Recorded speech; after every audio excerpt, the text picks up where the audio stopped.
Well, I think the European Union has always played some kind of a leadership role in these negotiations. If we look back from the start of the convention, the Kyoto Protocol, they're the first to have an emission trading system, etc.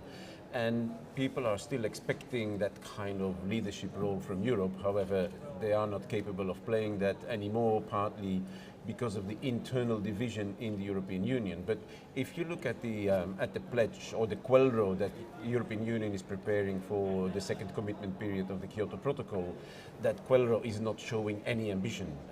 Even while Europe's part of the emissions might be low, it still doesn't have any real ambition, because it's more or less a continuation of where we are at the moment. And what we see is, at the same time, the EU has put in place quite an amount of policies, the Energy Efficiency Directive, the Renewable Energy Directive, the Emission Trading Scheme, etc. So Europe will go way beyond what they're currently putting on the table, and they could play their leadership role again if they at least would recognize what they're already doing and move to 30%. And that would enable Europe to push all the other countries, all the other 85%, to also move forward. I thought it was quite interesting yesterday. Connie Hedegaard launched into, she gets quite passionate anyway, but she launched into quite a passionate defence of Europe and saying, look, stop looking at us. Well, you know, look at us, but stop looking at us and look at the 85% of people taking part. Is there a danger that by focusing too much on Europe, by bashing Europe too much, you're almost damaging one of the strongest parts of the, you know, what we called a year ago the Durban Alliance, but also the climate ambition we see in the world today? Yeah, well, I don't think we need to bash Europe. I think it's clear that when we speak about the emissions gap and the UNEP reports, etc., it's clear that all countries need to do more, and every country will have to look at what have I been putting on the table, what policies am I putting in place, and what can I do more to bridge that gap. The only thing is, given all countries more or less look at the EU as being the leader, if the EU is not moving forward, all the others won't either. And that's where we say the EU could as well take into account that they have all those policies in place, decide here and now to at least move to 30%, so that also the civil society can then focus their attention to all the other countries and start pushing them. The UK Minister Greg Barker said yesterday that he was a bit disappointed in the lack of NGOs here, but also the lack of pressure that's being put on politicians, which in a sense is a funny thing for a politician to say. But I thought that was quite interesting. Do you think there has been a drop-off of action, of pressure on politicians in Europe over the past 12 months in terms of the climate?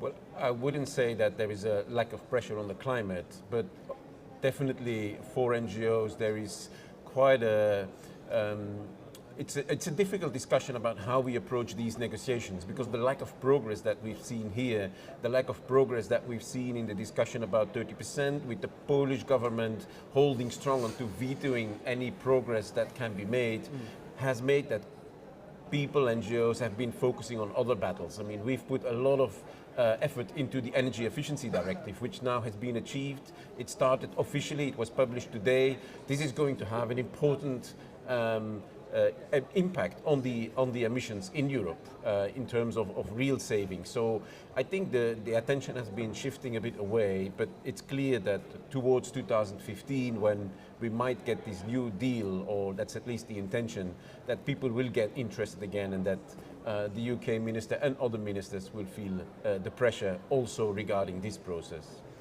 And can you pick out, if you can, just some rays of light from this conference, not necessarily looking to the conclusion, what so far over the sort of last week and a half has interested you? Have there been any sort of aspects of this conference that you think, well, you know, we can take that home and build on that?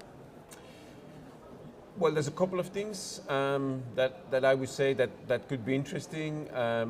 One of them is the increased attention for the concept of loss and damage. It's clear that given the lack of action that we see now, that there will be an increase in the real impacts of climate change already happening, and that the concept of how are we going to deal with covering the impacts that we see now in the poorest countries, I think it's an interesting issue. It's one that is very contentious, but seeing that discussion coming up more and more is very important.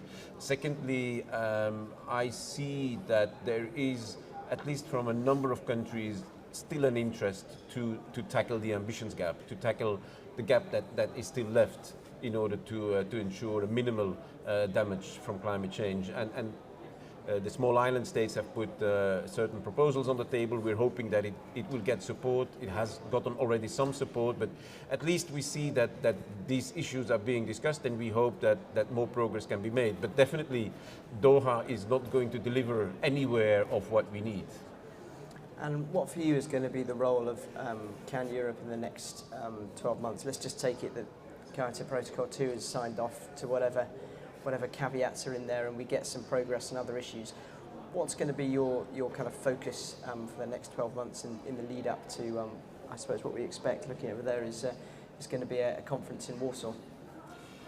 Well, I think we will continue to put a lot of attention on the EU context, on ensuring that there is progress at the domestic level, that EU countries clearly recognize also the advantages of moving forward on climate change, to ensure that we get to an increased level of ambition in terms of emission reductions, but also that we get to an increased level of ambition in terms of financial support for developing countries. All the EU countries, all the developed countries have made a number of commitments in Copenhagen, and it's time that EU countries start to recognize how they are going to fulfill those commitments. And that's definitely also one of the issues that we will continue working on, so that by the next conference, if that would be in Poland or not, then our opinion is that Poland is maybe not the best place to do so if they continue to blocking progress. But by the next conference, the EU should be able and prepared to show how they are going to build up their provision of climate finance by 2020. And you were just listening to the Polish Environment Minister, Marcin Korolek, talk about their perspective on these talks, and there seems no doubt in his mind anyway that they're not going to be pushing for greater European ambition in the short term. How can you sort of influence the Polish position? What sort of role can NGOs play in sort of changing that situation? But obviously that's not an easy question. There's people who are more smarter and more powerful than me that have broken their teeth on trying to influence Poland. But one of the things that we are clearly investing in is trying to work with Polish NGOs, to work with Polish businesses, to work with local communities in Poland that work around coal, to build up some kind of a bigger constituency that really can try to show that also in Poland there are people who care about the climate, who want to see climate ambition increasing, and who believe that also in Poland there really is a future for renewable energy and for more energy efficiency. And there really is, and not only is there a future, but it also makes economic sense. And once we can get that really embedded in the national debate in Poland, we might make progress. Whether that is possible within the next year, that I cannot promise.